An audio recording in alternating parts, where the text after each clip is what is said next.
আসসালামু আলাইকুম। আজকে জানব কিভাবে খুব সাধারণ একটি ওষুধ ভুলভাবে খাওয়ার কারণে আপনার শরীরের অনেক বড় ক্ষতি হতে পারে। আজকে কথা বলবো প্যারাসিটামল নিয়ে। প্যারাসিটামলটা কি প্রথমেই জেনে নেওয়া যায়। প্রতিটা ওষুধের দুটো নাম থাকে, একটা জেনেরিক নেম, একটা ব্র্যান্ড নেম। জেনেরিক নেমটা হচ্ছে ওষুধের জন্য আলাদা কিছু বই পাওয়া যায়, এগুলোকে বলা হয় ফার্মাকোপিয়া।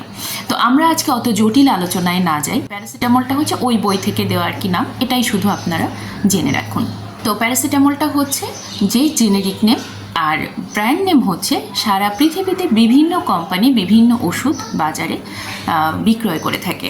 তো কোম্পানির প্রদত্ত যে নামটা দেওয়া থাকে সেটাই হচ্ছে ব্র্যান্ড নেম। বাংলাদেশে প্যারাসিটামলের অনেকগুলো ব্র্যান্ড আছে, যেমন এইচ+, নাপা ইত্যাদি। এখন পরিচিত লাগছে তাই না? তো যেটা বলছিলাম, বিভিন্ন কোম্পানি যখন বাজারজাত করে তখন বিভিন্ন নামে আমরা এটা দোকানে পেয়ে থাকি। প্যারাসিটামলটা হচ্ছে খুবই ভালো একটা ওটিসি ড্রাগ। ওটিসি ড্রাগ মানে হচ্ছে over the counter drug. Over the counter drug হচ্ছে যে প্রেসক্রিপশান ছাড়াই বা ডাক্তারের পরামর্শ ছাড়াই আপনি এটি খেতে পারেন। এখন সমস্যাটা হচ্ছে এখানে, আপনি এটি খেতে পারবেন তার মানে এই না আপনি দোকানে যাবেন আর আপনি মুড়ি মুড়কির মতো প্যারাসিটামল খাবেন। আপনার মাথা ব্যথা হলো আর আপনি দোকানে গেলেন, ওষুধ নিলেন আর খেলেন না, এটা করা যায়। এটার একটা নির্দিষ্ট নিয়ম আছে, না হলে এটা আপনার শরীরের অনেক বড় ক্ষতি হতে পারে। চলুন এবার একটু জেনে নেওয়া যাক প্যারাসিটামল আপনি কেন খাবেন। প্যারাসিটামল সাধারণত ব্যথানাশক এবং জ্বর কমানোর ওষুধ হিসেবে ব্যবহার করা হয়। মানে আপনার মাথা ব্যথা, পায়ে ব্যথা, দাঁতে ব্যথা, যে কোনো ধরনের ব্যথা কমানোর জন্য এবং জ্বর কমানোর জন্য এটি খুবই ভালো একটি ওষুধ। এর একটা নির্দিষ্ট ডোজ আছে। এই ডোজটার থেকে আপনার শরীরে যদি বেশি প্রবেশ করানো হয় বা আপনি যদি বেশি খেয়ে ফেলেন, তখনই সেটা আপনার জন্য অনেক বড় ক্ষতি হতে পারে। সেটা কিভাবে হবে? সাধারণত প্যারাসিটামল সাজেস্ট করা হয় দিনে 4 গ্রাম, অর্থাৎ 24 ঘন্টায় 4 থেকে 6 ঘন্টা পর পর আপনি সর্বোচ্চ 4 গ্রাম ট্যাবলেট খেতে পারেন। তার মানে হচ্ছে 8টা ট্যাবলেট খেতে পারেন। ঠিক আছে, এর বেশি যদি খেয়ে ফেলেন তাহলে এই সমস্যা। প্যারাসিটামলটার ইদানিংকালে কম্বিনেশন ওষুধ হিসেবে ব্যবহার করা হয়। কিভাবে কম্বিনেশন ওষুধ হিসেবে ব্যবহার করা হয়? যেখানে নাপা লেখা থাকে বা ফার্স্ট লেখা থাকে, তার নিচে একটা জায়গায় লেখা থাকে প্যারাসিটামল 500 মিলিগ্রাম, ঠিক এই ছবিটার মতো। ওখানে যদি কম্বিনেশন ওষুধ হয় তখন সেখানে paracetamol plus dot dot dot dot dot অমুক অমুক তমুক একটা ওষুধের নাম থাকবে, অথবা অমুক অমুক তমুক প্লাস প্যারাসিটামল, এরকম থাকবে। এই কম্বিনেশন ওষুধটা আপনি যখন খাবেন তখন কিন্তু সাথে আলাদা করে প্যারাসিটামল খাবেন না, তাহলে আপনার শরীরে এটা ওভারডোজ হয়ে যাবে। ঠিক আছে, এখন ওভারডোজ হলে কি হবে? ওভারডোজ হলে যেটা হবে, আপনার প্যারাসিটামল কিন্তু ওভারডোজ খাওয়া খুবই ক্ষতিকর, এটা আপনার লিভার ড্যামেজ করে দিবে। আর এই লিভার ড্যামেজ থেকে আপনার কিন্তু মৃত্যু পর্যন্ত হতে পারে। আরেকটা কথা হচ্ছে, বাচ্চাদের ক্ষেত্রে আমরা অনেক সময় দেখি যে সকালবেলা আপনার বাচ্চার জ্বর এসছে, আপনি প্যারাসিটামল দিয়ে দিয়েছেন। এখন দুপুরে কিন্তু আপনার বাচ্চার জ্বর আসেনি, কিন্তু আপনি তারপরও প্যারাসিটামল দিলেন যেন জ্বরটা আর না আসে। এটা করবেন না, এটা বাচ্চার লিভার, কিডনি সব কিছুর জন্য খুবই ক্ষতিকর।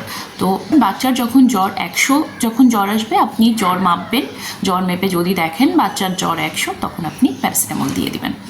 ঠিক আছে, এমনিতে ওষুধটা খুবই ভালো, কিন্তু এই যে ছোট ছোট ব্যাপারগুলো একটু খেয়াল রাখতে হবে, ওভারডোজটা খুবই খারাপ। এরপরে আরেকটা কথা আছে, এখন কোন কোন ক্ষেত্রে আপনি খাবেন না। এই যে বললাম কম্বিনেশন ওষুধের ক্ষেত্রে খাওয়া যাবে না, সেক্ষেত্রে আপনাকে ডাক্তারের পরামর্শ নিতে হবে অবশ্যই, আর আপনার ডাক্তারই আপনার ডোজটা ঠিক করে দিবে।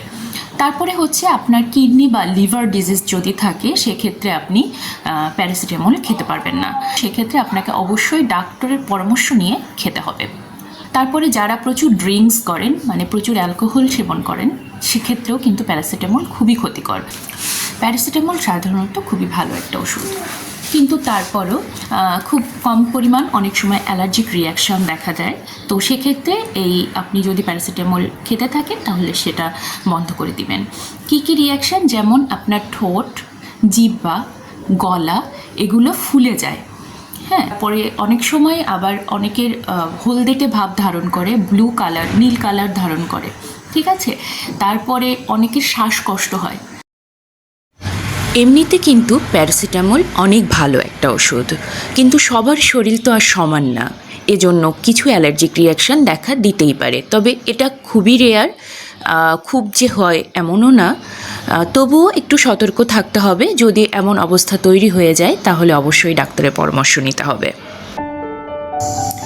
এবার কিছু গুরুত্বপূর্ণ টিপস। প্রত্যেক সময় আপনি ওষুধ খাওয়ার আগে ওষুধের লেভেলটা চেক করবেন। কিভাবে চেক করবেন? যেটা হচ্ছে, আমার এখানে একটা ওষুধ আছে, এখানে হচ্ছে ওষুধের নামটা লেখা আছে, এটা সার্জেল, ঠিক আছে।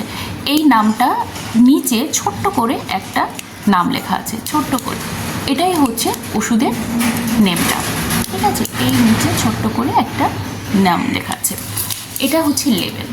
এখানে আপনার যদি কম্বিনেশন ওষুধ হয় প্যারাসিটামল, তাহলে ওখানে লেখা থাকবে paracetamol plus dot dot dot, বা ওই ওষুধটার নাম লেখা থাকবে। তো এগুলো আপনি আপনারা একটু খেয়াল করবেন যখন ওষুধ খাবেন। আমি কিন্তু এই ভিডিওটা বানাচ্ছি সবার জন্য, হ্যাঁ, যারা অনেকেই আছেন আমাদের, অনেকেই বুঝতে পারেন না, হ্যাঁ, তাদের জন্য, যারা আমরা একটু কম বুঝি, তাদের ক্ষেত্রেও যেন এটা উপকার হয়, এজন্য আমি আপনাদেরকে পরিষ্কারভাবে সবটা বলে দিচ্ছি। তো নিচে ওই লেভেলটা সবসময় চেক করে খাবেন, ঠিক আছে। ওটা কম্বিনেশন কিনা তখন আপনি নিজেই বুঝতে পারবেন। তারপরে হচ্ছে অ্যালকোহল অ্যাভয়েড করবেন। যখন প্যারাসিটামল খাবেন তখন সবসময় অ্যালকোহলটা অ্যাভয়েড করবেন। তারপর লং টার্ম ইউজের ক্ষেত্রে, অর্থাৎ অনেক দিন ধরে আপনাকে প্যারাসিটামল খেতে হবে, হ্যাঁ, অবশ্যই সেক্ষেত্রে আপনি ডক্টরের পরামর্শ নেবেন।